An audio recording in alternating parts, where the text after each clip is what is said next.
Well, hello, friends. Mark Holmes here, and as always, I want to thank you guys for watching, commenting, subscribing, and being part of the Joe Boo Sports Report. Without you guys, this literally does not work. Wow.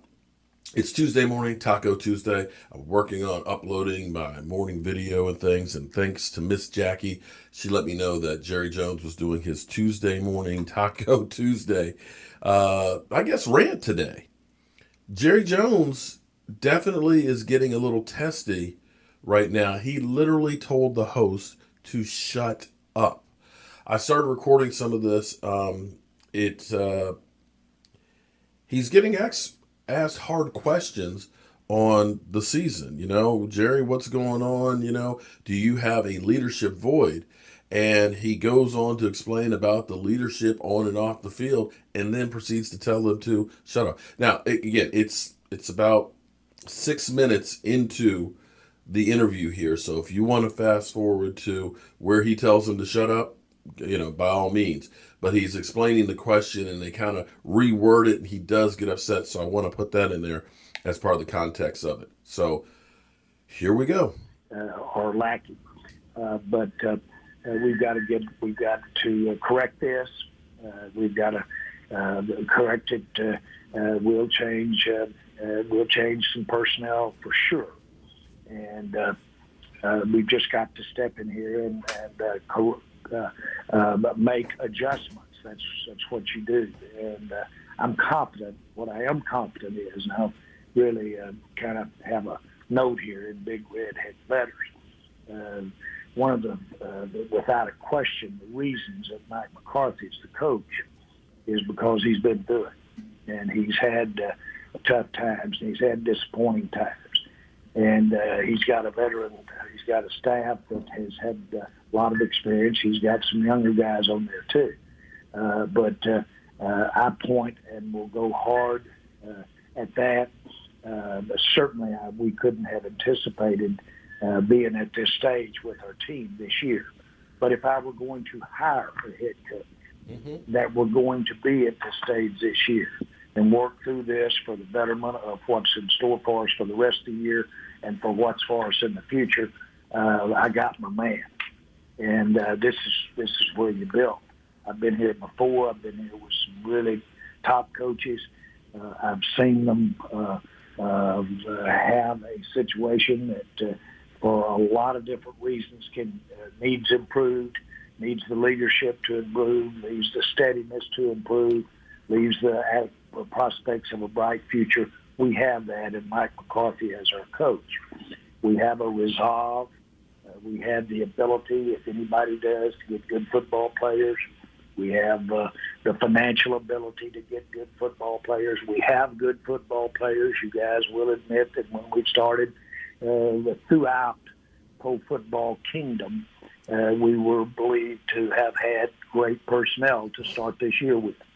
We don't have a bunch of it now. But that still doesn't mean you shouldn't be not trying, but winning some football games. Jerry, how much blame as the general manager and responsibility do you take for the talent on the field, the talent development, the underperformance of these players? How much blame as the GM do you take? As much as you give me when you're talking about how great the talent is.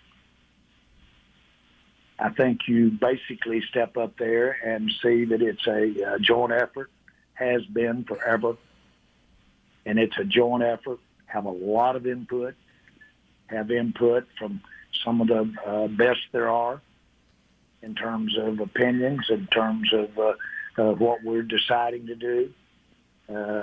Have lived a life of being able to determine when there's too much input. But don't confuse the ultimate decision with just a single-minded decision. That's not the way it works. Never has worked that way. Didn't work that way from the first day I walked through this door. And I've had the last say on everything since I bought the team in 1989, period. And Jerry, that just isn't how it works. Jerry, I know Mike McCarthy has skins on the wall and a Super Bowl ring, but do you feel like he has control of this team? And do you think you guys, whether it's coaching or players, have a leadership void, a leadership problem? Well, let's switch part of the question. I'm going to answer the first one. Do I think he has control of the situation? To the extent that no one ever controls to some degree what is happening out here with us today. We have almost 45% of our salary cap that isn't even on the field. It's not even out there Sunday. 45% of it. We have it in critical areas that we counted on. That offensive line and the running game was going to be the strength of what we have. We knew going in, you better be careful counting on your quarterback being a running threat, because what? He'll get hurt. And so when you look at what we're dealing with and the adjustments that we're having to make, the question of control, or does he have the ability to make any adjustments, get any coach to do what he wants them to do, or basically put out there any formation we want? Absolutely, within the aspect of the assets and tools that we have. But the answer is yes. That was one of the things that we wanted here when we made a change in our coaching after Jason Garrett. Is we wanted someone, by the way, we wanted someone that in case the you-know-what hit the fan, that had the credibility and had the doability to do what? Stand tall and strong as the head coach. And he's doing that. In answer to your question, the answer is yes. He's doing that in the face of adversity. Anybody without a resume, anybody without experience can do it when it's all going good. But that's not football. It's never going all good. Does your team have a leadership void? When where in the offensive line, where you, just overall, when seriously, where would you have a leadership void? Is it an experience void? Is it a talent void? Is it a leadership void? I'm not trying to be cute here. The answer is no. The answer is no. I'm asking. There's not a. Well, just shut up and let me answer. Oh. No. Jerry, when you go into the locker room, what I'm asking is, do you see the intangibles? You're not asking me that. I gave you the answer. When I go into the locker room, there's no leadership void in my eyes. Okay. Now that's your answer. Let's move on. Jerry Jones joined us here at 105 through the Fan. Last year, the defense averaged giving about 20 points a game. This year, it's at 35. With the exception of Byron Jones, it's largely the same talent level. What do you think the main reason the defense is so much worse this year, points-wise? Well, you're talking about you said the defense average or the offense average? Excuse me. The defense. Yeah, the defense is allowing about 35 points a game. Last year was allowing 20.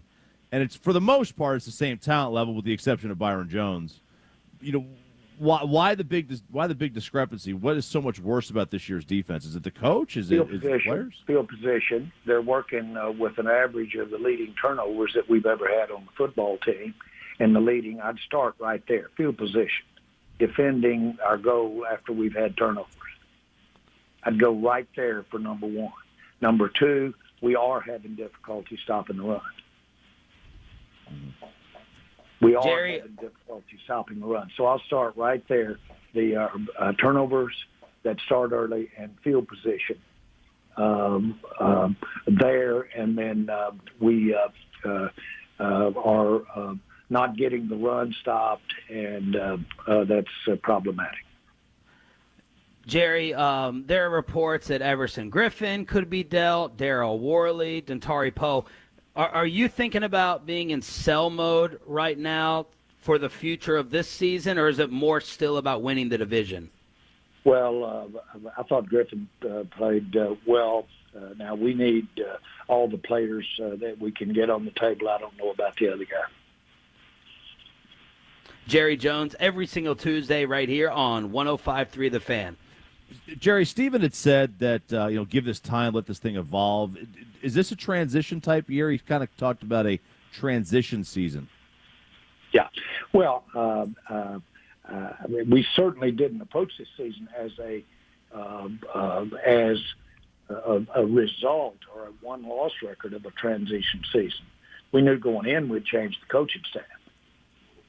And so that, by definition, transition from one coaching staff to the other, yes, this was a transition year. We thought with our strength being in our offensive line, we thought with our skill players, we thought with Dak, Zeke, we thought we could do a good job over on the offensive side of the ball. We aren't. We're far apart from that. Not excuses, but we just don't have that team out there right now. Secondly, we knew we were challenged. That's why you had the effort to bring in all those free agents to bolster up the middle of that front line. If you look at it, it wasn't as though we didn't recognize we needed help in the middle of the line. We did hit it hard in terms of off-season free agents, spent money to give us some help there, drafted there. And I hope that Kristen Hill, and we're really right than we were lacking in that decision right there. Kristen Hill did come on and surprised us and had an outstanding first part of the season before we lost him to injury. But we knew where we had to spend some time and attention. That's no secret where we were in the center of our front on the defensive line. Jerry, last one.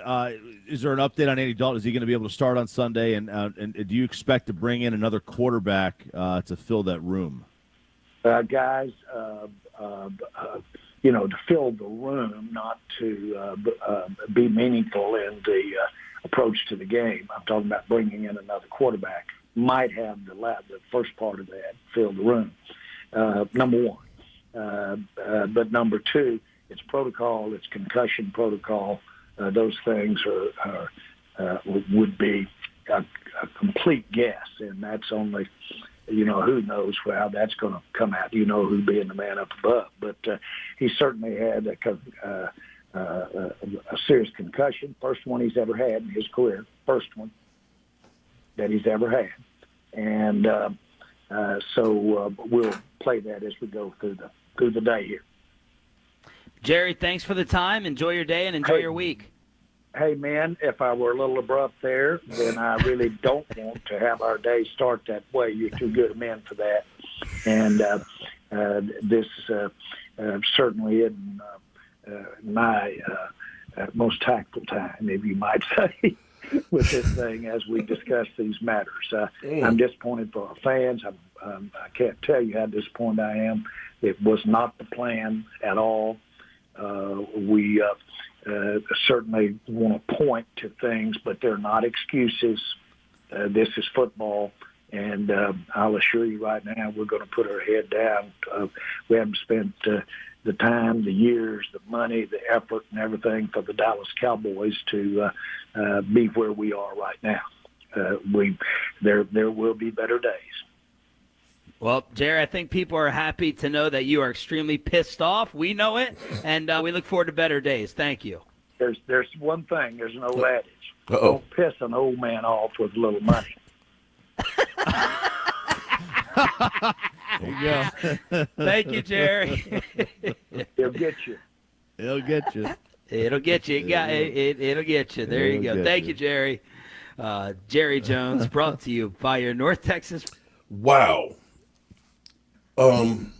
Wasn't expecting that. Shout out to Miss Jackie for letting me know that Jerry was on live. He literally told the host to shut up. Jerry Jones, at least I can at least say this much. At least Jerry Jones he cares. He cares. He does not like what's happening right here. And don't piss off an old man with no money. Okay? You're dealing with broke ass media here, right? Jerry Jones must have been listening. He must listen here because he knows don't piss off an old man with no money because he'll get you. All right. Better days, he says, are ahead for us. We'll have to wait and see on that one. I'm Mark Holmes, and wow, I wasn't expecting that. I'll see you later.